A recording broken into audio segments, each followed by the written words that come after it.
welcome to Two Manager Project Extra Episode 5, where we concentrate on end of Season 3 for Royal Wootton Bassett. Okay, if we start off with our season review, we'll go straight to the competition and the division itself.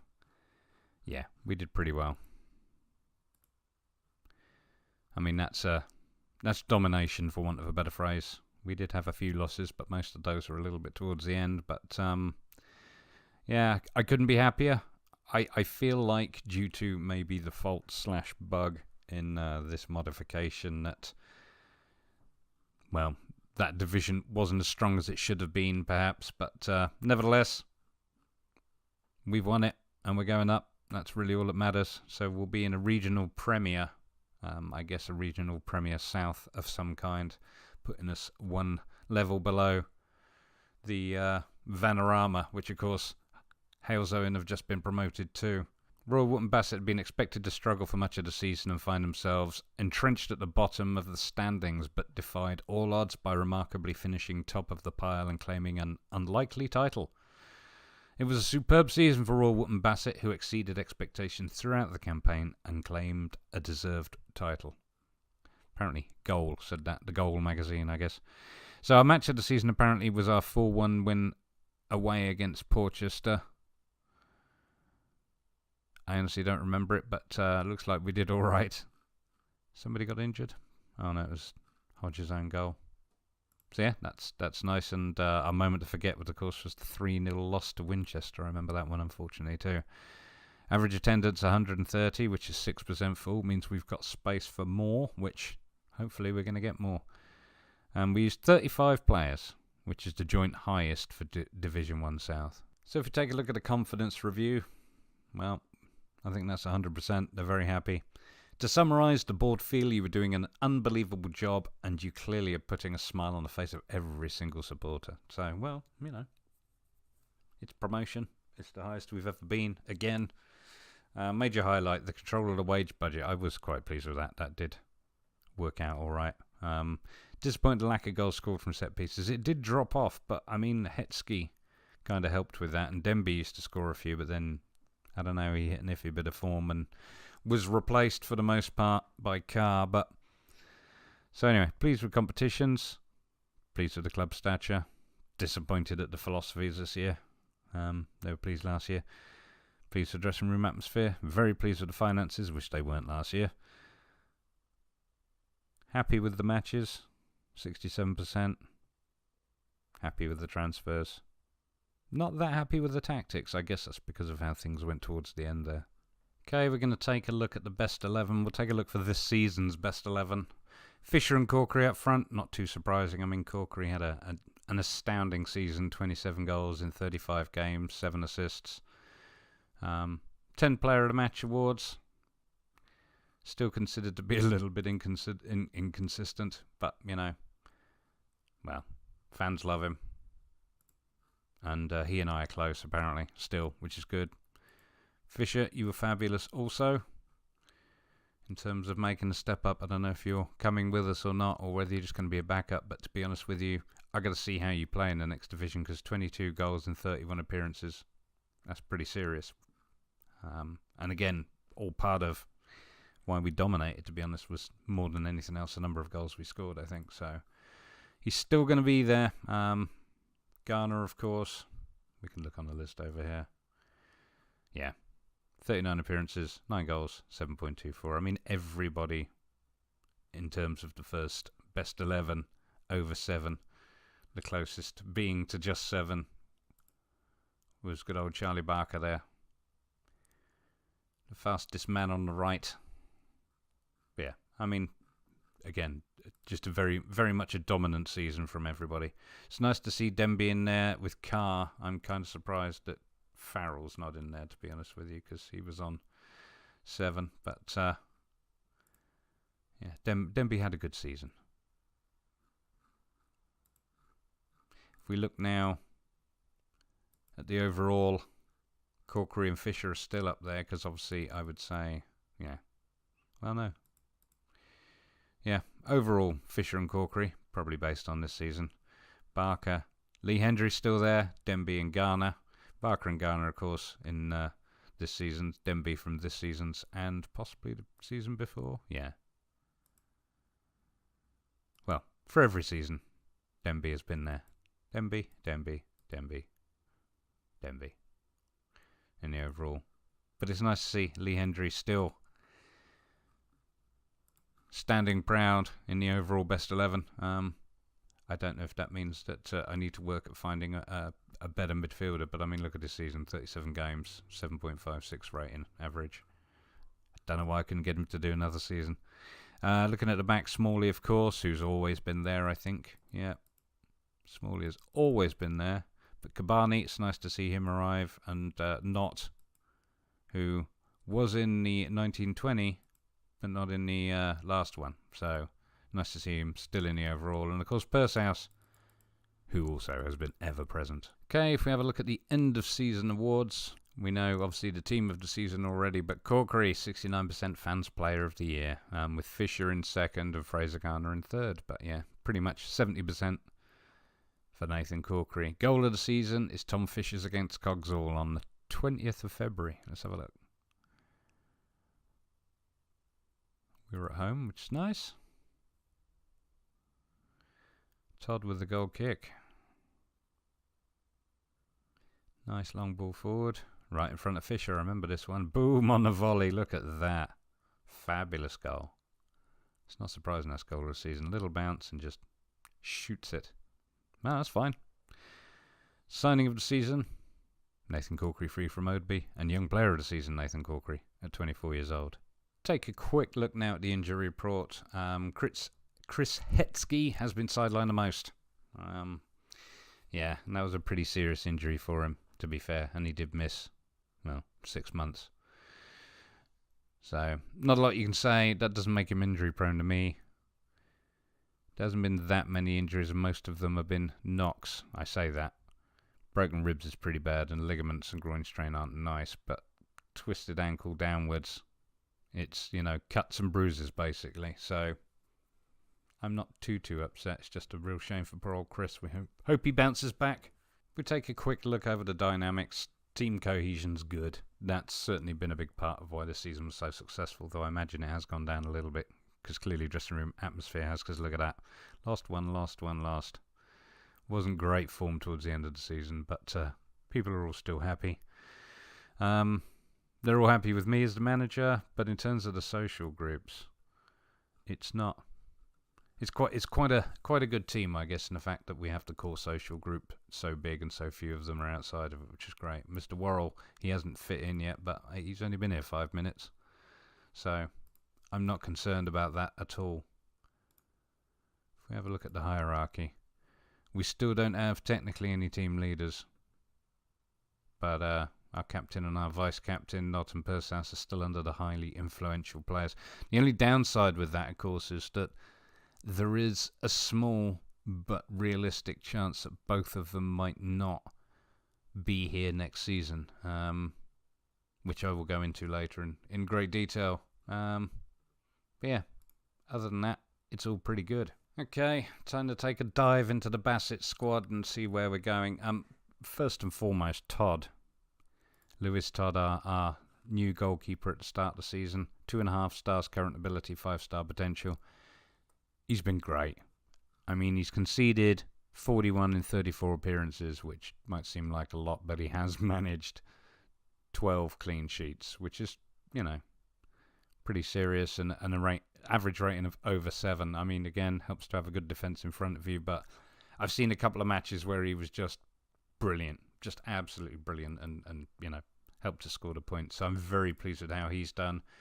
Curtis Meir, well, he did get a few starts, and again, he didn't do bad for us. 6 in 6 games with 3 clean sheets, but I think his future is nothing more than a backup goalkeeper here, though.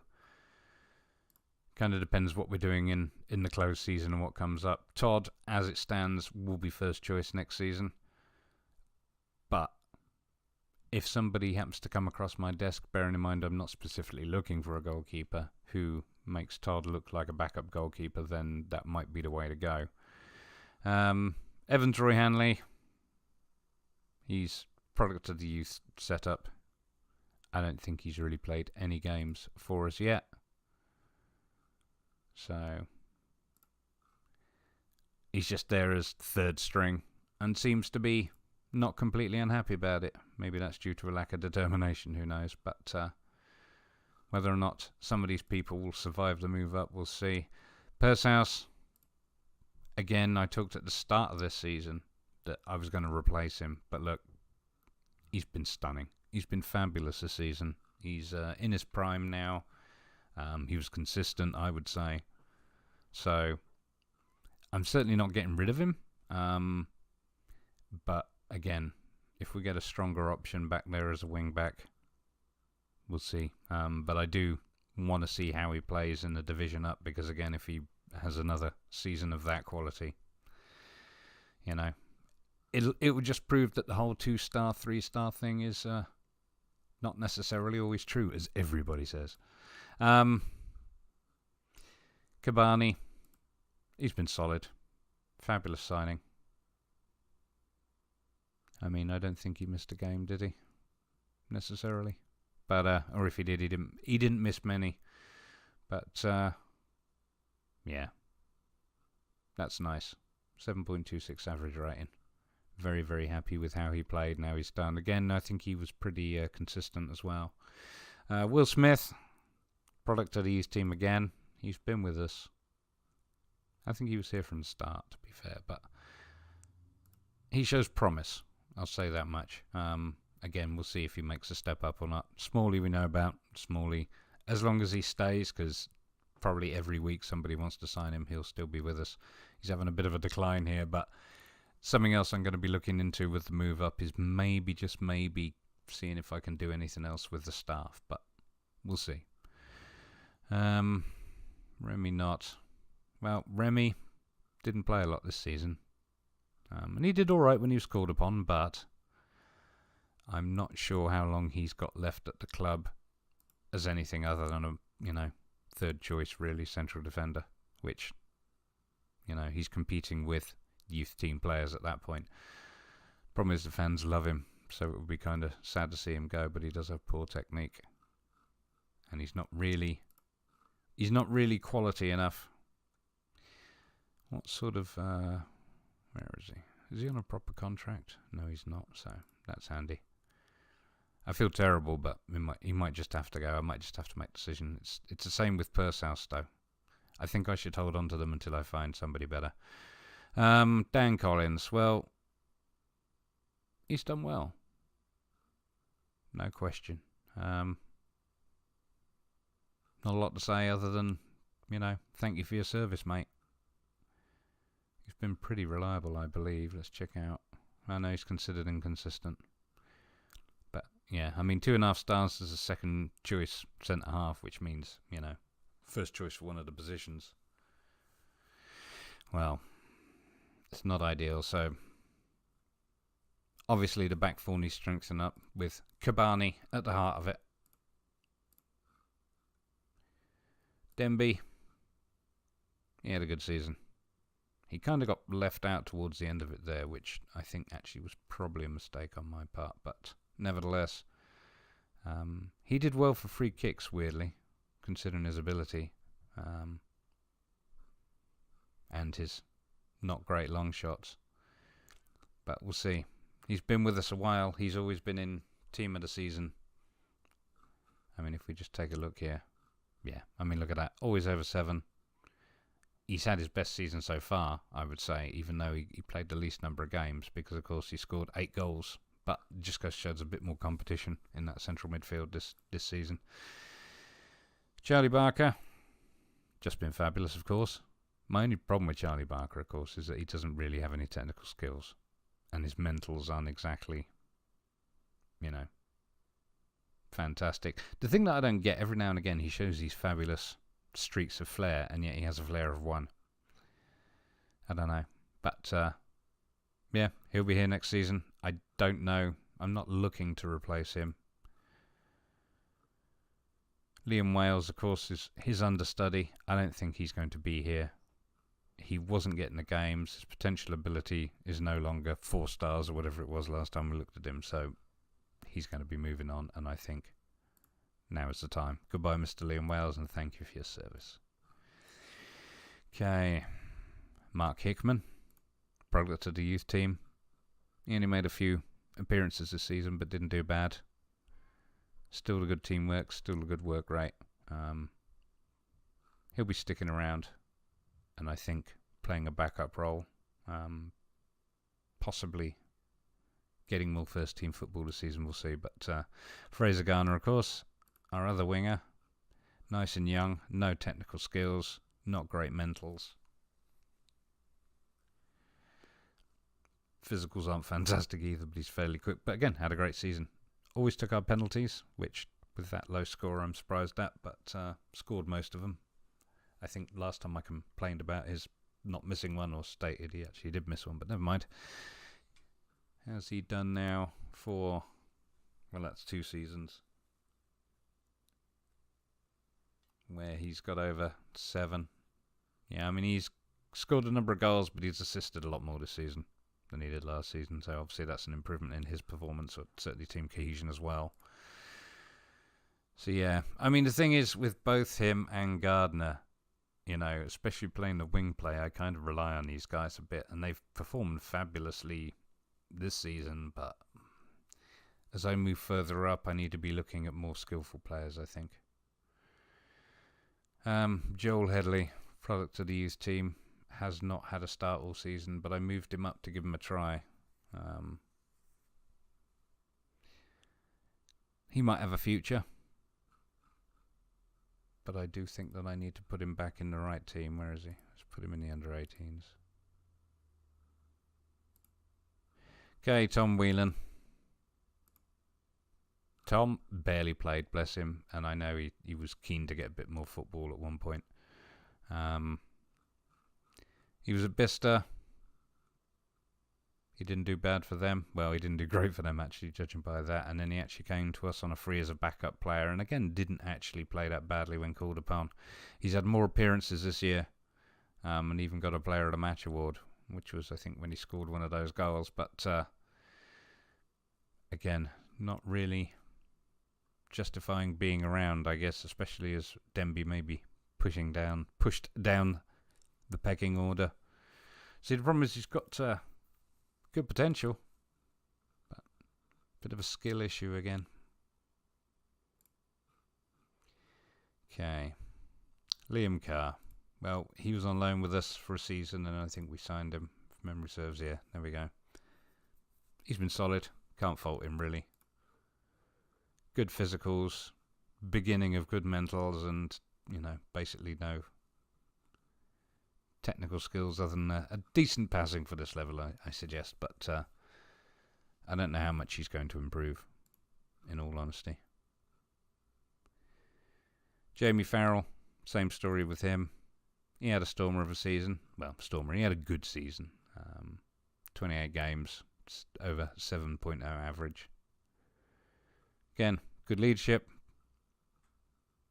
Quick and agile, but just not a lot on the skill front. And I think that it's all well and good having the stars and you know, even having the average rating in the division we were just in, but is that going to be enough moving forward? I mean, he's not on a contract.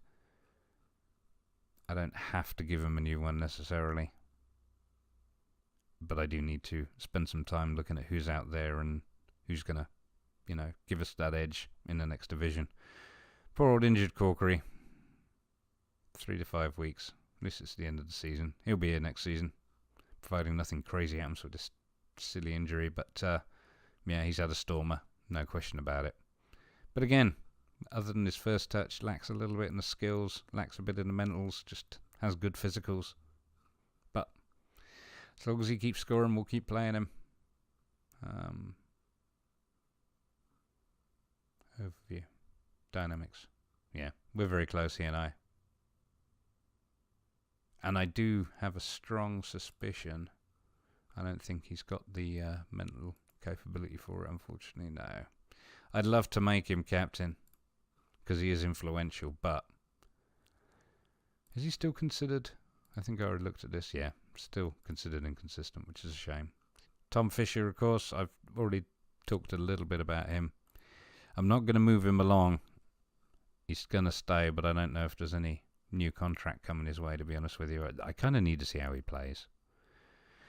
Rob Worrell, of course, not been exciting in his start, but of course has to fit into the team and all the rest of it. He obviously is Tom Fisher's replacement.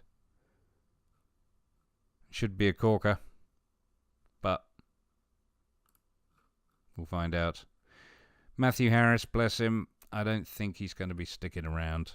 There's no point in keeping him and Fisher as backups, because, I mean, in terms of his non-competitive performance, he's 14 goals in 14 appearances. That's insane. But, I mean, he managed 6 in 4 starts and 14 sub-appearances in the last season. So, I mean, he wasn't awful. He just... certain irony to some of his skills being a bit better than Corker is, though, which I find amusing. Maybe he should be kept on as a backup. I guess if he gets fed up, we'll see. Maybe even rotate him in. He might just surprise us and be fantastic. And of course, young Mr. Hetsky, I want to keep him at the club for now. See how he gets on this season. Or maybe loan him out, actually. That might be the smarter idea. He's only shown 3.5 to, stars potential. And I feel like he could be better than that, but I feel like this last little issue with injury let him down. Because, yeah, when I started playing him, he managed 4 and 6 games. And then he got a few more games after that, especially when everybody left, and managed 11 goals in 25 starts. But he only got the 1 start this season. So, yeah.